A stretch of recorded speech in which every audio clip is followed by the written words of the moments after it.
Então, pessoal, agora a gente vai fechar o capítulo 6, ok? Então, Rafael chamou a atenção aqui que na aula passada, deixa eu achar aqui os slides, a gente estava falando, na verdade, a gente fechou aqui a sessão 6.3, ok? Só que na sessão 6.3, a gente passou a maior parte do tempo cobrindo. Então a seção 6.3 fala sobre protocolos de acesso ao meio, que se dividiram em 3 grupos. Os protocolos com particionamento, que foi TDMA e FDMA, que é Time Division Multiplexing e Frequency Division Multiplexing. Depois a gente passou a maior parte do tempo, né?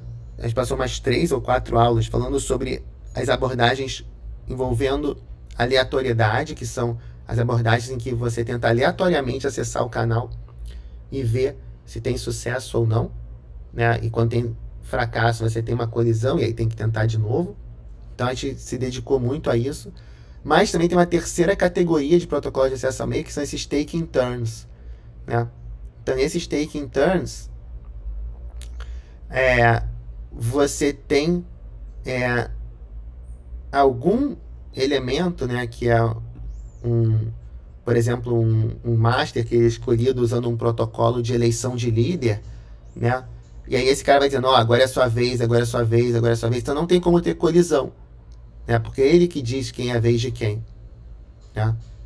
Então, é assim que funciona, por exemplo, o Bluetooth, né? Então no Bluetooth, quando tem aquele encontro inicial, você automaticamente escolhe quem vai ser um líder.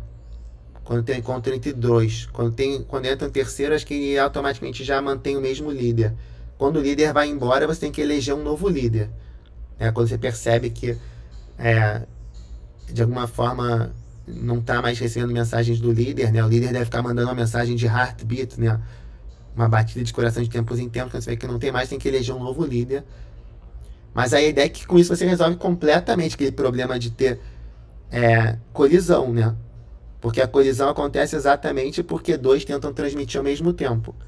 Se você divide o seu tempo em slot, você tem um líder dizendo, agora é a sua vez, agora é a sua vez, agora é a sua vez, resolveu o problema, né? Então essa aqui é a ideia. Então, aqui, ó. Na verdade, tem 2 maneiras de fazer essa ideia de ter sua vez, ter sua vez. Uma é com polling, que tem essa ideia do líder, que tem o master e os slaves, que é essa que está aqui, que é usada no Bluetooth. Então, slide 36. Tem uma alternativa que é você ter um token que vai passando. Então, enquanto que essa daqui, digamos, a gente pode chamar de uma abordagem, essa com polling, né?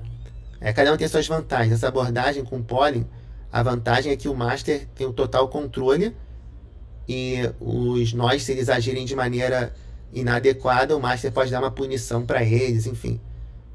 Mas o problema é que se o master cair, ninguém mais consegue se falar, tem que eleger um novo master, eleger um novo líder. Esse problema de eleição de líder é um problema clássico de sistemas distribuídos, ok?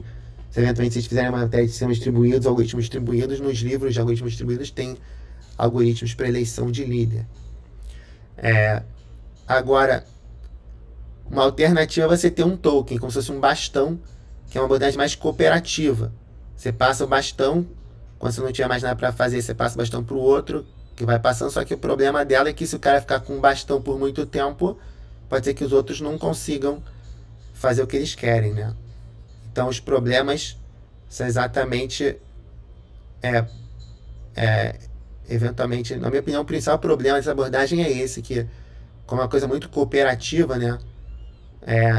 Você tem esse ponto de falha que é o token, que pode nem ser uma falha, pode ser que um cara realmente queira, por diferentes motivos, ficar com o token por tempo demais e não tem um líder para dizer, não pode mais, não é mais a sua vez, né? Então, nos dois tem sim um ponto de falha. Então, nesse único ponto de falha é o master, e nesse único ponto de falha é o token em si. Ok? Eu não sei de nenhum exemplo.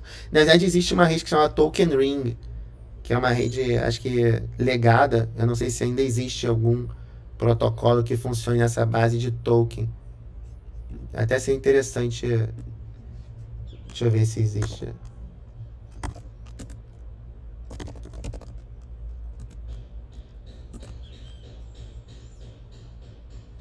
Então o token funciona como se fosse um voucher que permite que você faça o que você quer, e quando você não quer mais, alguém você passa.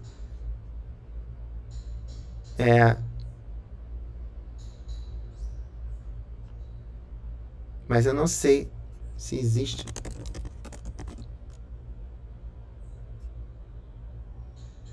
Ah, mas aqui tá falando que você confundiu coin com token.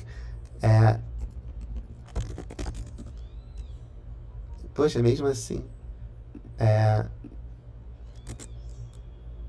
Teria que ser token passing. Alguém sabe algum exemplo?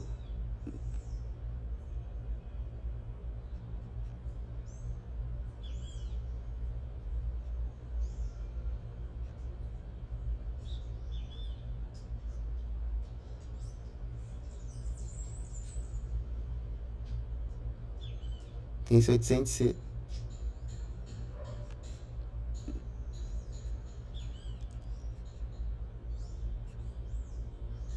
Eu não sei se existe. Deve existir, né?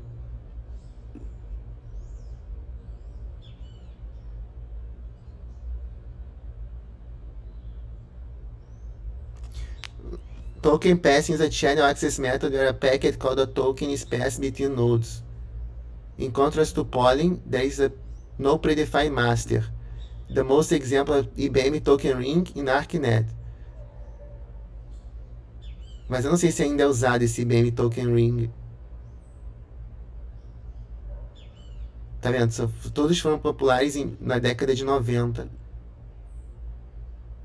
Esse aqui, por exemplo, Token Ring was a successful technology, particularly in corporate environments, but was gradually eclipsed by Ethernet. Então, eu acho que não é mais usado, ok? Eu não sei se existe alguma... Depois vocês podem pesquisar isso, ok? Se existe algum protocolo de Token Ring que ainda é usado hoje em dia.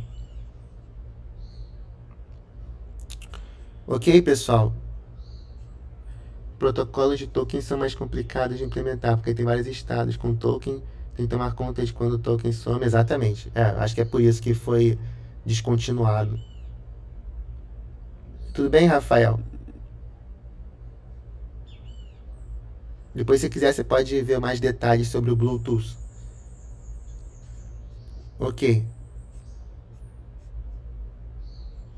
Beleza. Nada. Aí aqui essa parte de LANs, ok? Que basicamente a gente quer focar nisso aqui, que é addressing, ARP e switches. São esses os 3 temas que a gente quer focar. Eu vou deixar para vocês lerem por conta própria sobre VLANs e virtualização de links e etc, ok? Vamos só focar nisso aqui para a gente poder fechar esse capítulo. Então a ideia, isso aqui é um tema bem importante, ok? Que existe esse endereço MAC, né? Que é o endereço de 32 bits, ok? Então, desculpa, que é o endereço de 48 bits, então ele é diferente do endereço IP. O endereço IP tem 32 bits, o endereço IP ele muda, né, de acordo com o lugar em que você estiver, né? Ele é móvel, ele é um endereço hierárquico, enquanto que o endereço MAC, por outro lado, é um endereço flat, endereço que não tem hierarquia e que ele é o mesmo independente de onde você estiver. Aqui tem um exemplo de um endereço MAC, ok? Em geral ele é representado por esses elementos em hexadecimal. Então aqui tem 32 mais 32 desculpa, 4 mais 4, 8, 16, 32, 48, ok? Então 48 bits, e ele é codificado de maneira hard-coded, né? Burned, né? Na ROM, read-only memory, né? Da sua placa de rede, ok? Então ele é usado localmente, ok? Entre vizinhos para pegar um quadro de uma interface e mandar esse quadro para uma outra interface fisicamente conectada a ela. Ou seja, ela serve para comunicação entre nós vizinhos, que estejam numa certa vizinhança em que todo mundo consiga se falar com todo mundo diretamente, sem intermediários. Esse é o papel do MAC. E a gente comentou em uma aula passada aí por que existe o endereço MAC, né? A gente falou que ele é útil para quando o computador entra na rede, para ele poder ganhar um IP. Antes de ganhar um IP, como é que os nós que estão na rede vão conseguir, né, identificar esse cara que acabou de entrar? Eles identificam exatamente pelo endereço MAC. A gente falou que esse era um dos propósitos. Alguém lembra do outro propósito?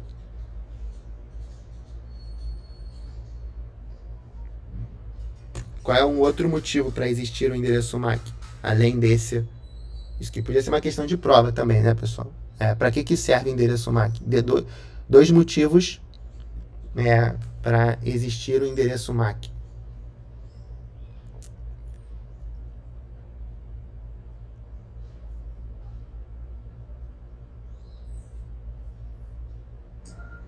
Você identifica unicamente, né, o independente, foi até o que o Gabriel falou, independente da rede, você identifica ele unicamente e você pode usar ele para, na hora de determinar o IP dessa interface, né, numa rede, né? Você pode usar o MAC para isso. Quem que tá falando é o Pedro? Isso. Então é isso aí, Pedro. Então, mas isso tudo eu diria que é um propósito, que é identificar unicamente aquele computador, né?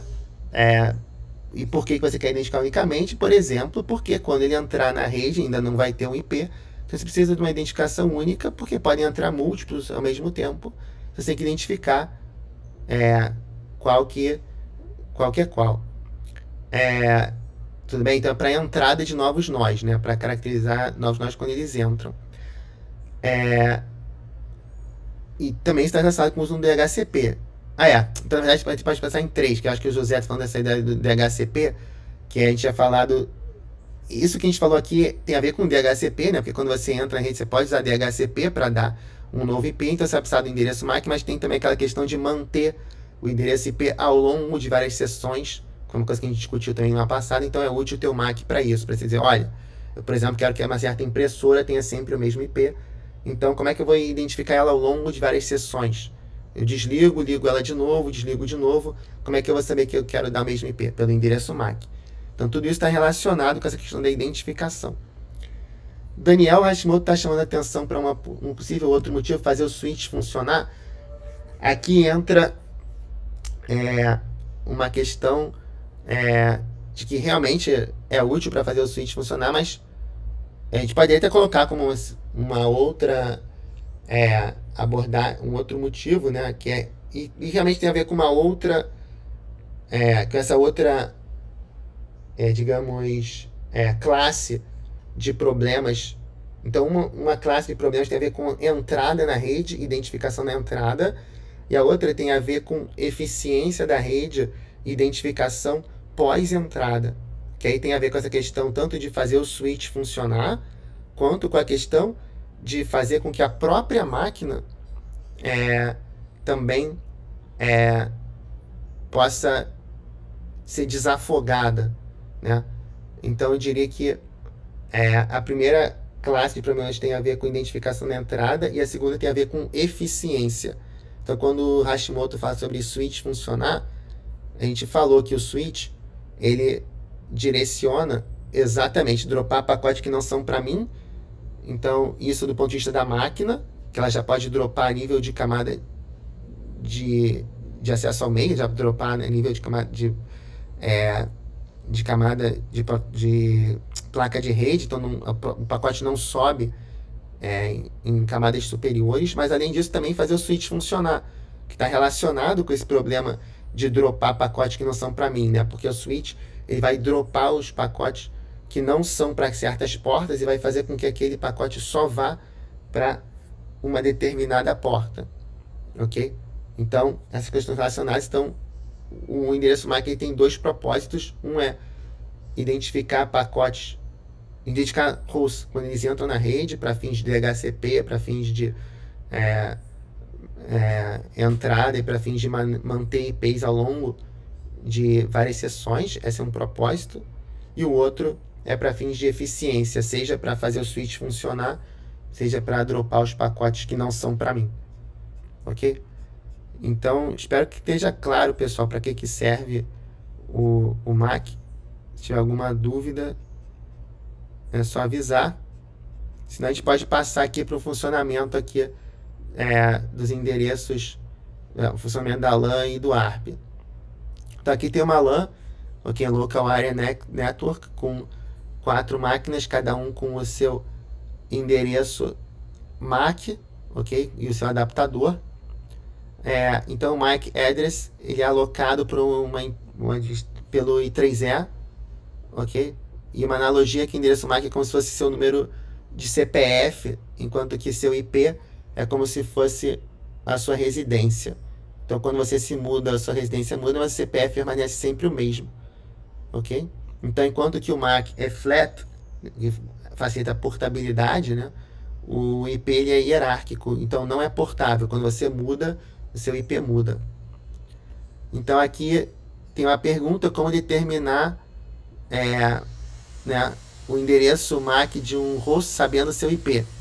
Então, se eu quero mandar um pacote para um certo IP, eu tenho um endereço de IP destino, mas quero, ao preencher o meu pacote, colocar também o MAC destino, para evitar que todos os pacotes, todos os hosts que recebam aquela mensagem, processem aquele pacote até as suas camadas superiores. Eu quero que só aquele host que de fato é o destino processe e que os outros já possam descartar logo de cara. Para isso existe essa tabela ARP, que cada host mantém essa tabela ARP, mapeando, né, um IP com endereço MAC, e tem esse terceiro campo que é o TTL, que é o Time to Live, que serve para você de vez em quando dar um refresh, né, nas suas entradas, para que elas não fiquem obsoletas.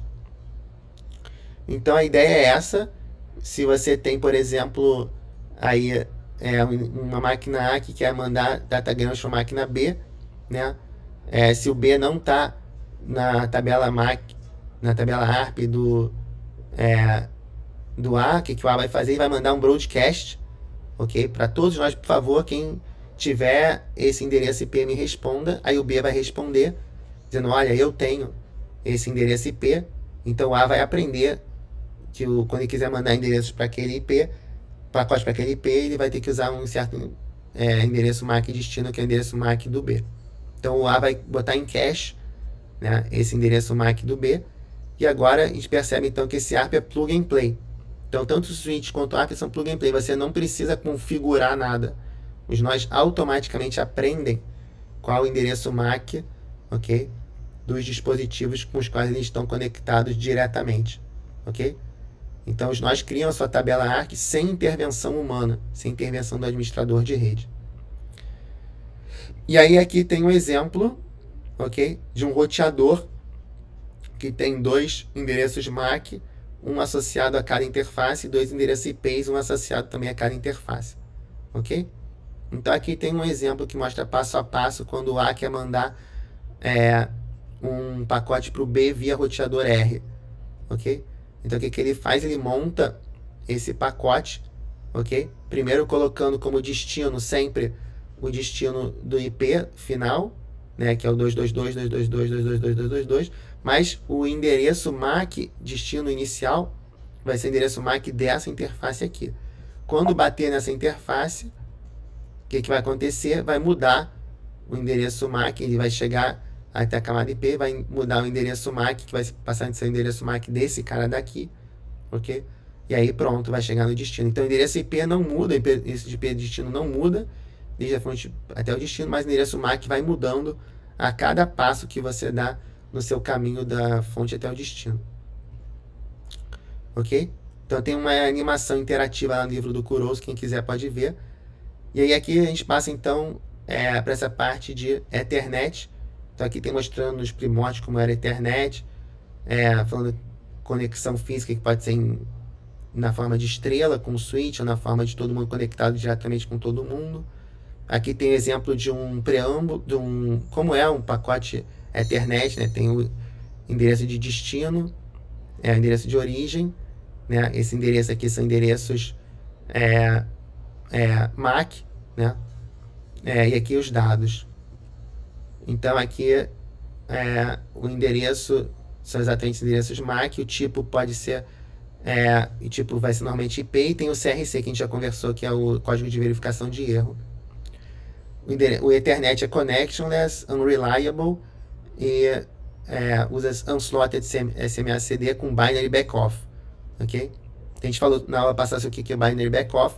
Você tenta transmitir, se deu uma falha, você espera um tempo, depois tenta de novo e assim por diante.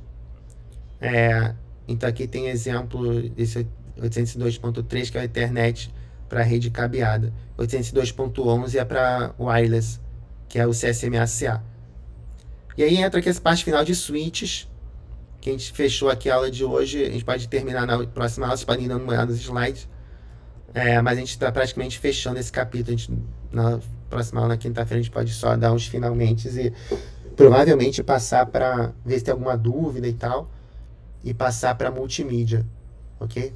Então esse é o plano. Então aqui na próxima aula, que é a conclusão desse capítulo 6, falar um pouco sobre redes sem fio, porque a gente pode falar um pouco mais sobre a diferença de rede sem fio para rede com fio. E se der tempo, até já começar com multimídia, senão a gente fica só na conclusão do capítulo 6 e rede sem fio mesmo, ok? Mas acho que agora a gente conseguiu sincronizar aqui para pelo menos ter uma aula de multimídia, revisão antes da prova. E é isso aí, pessoal. Então, boa continuidade e até quinta.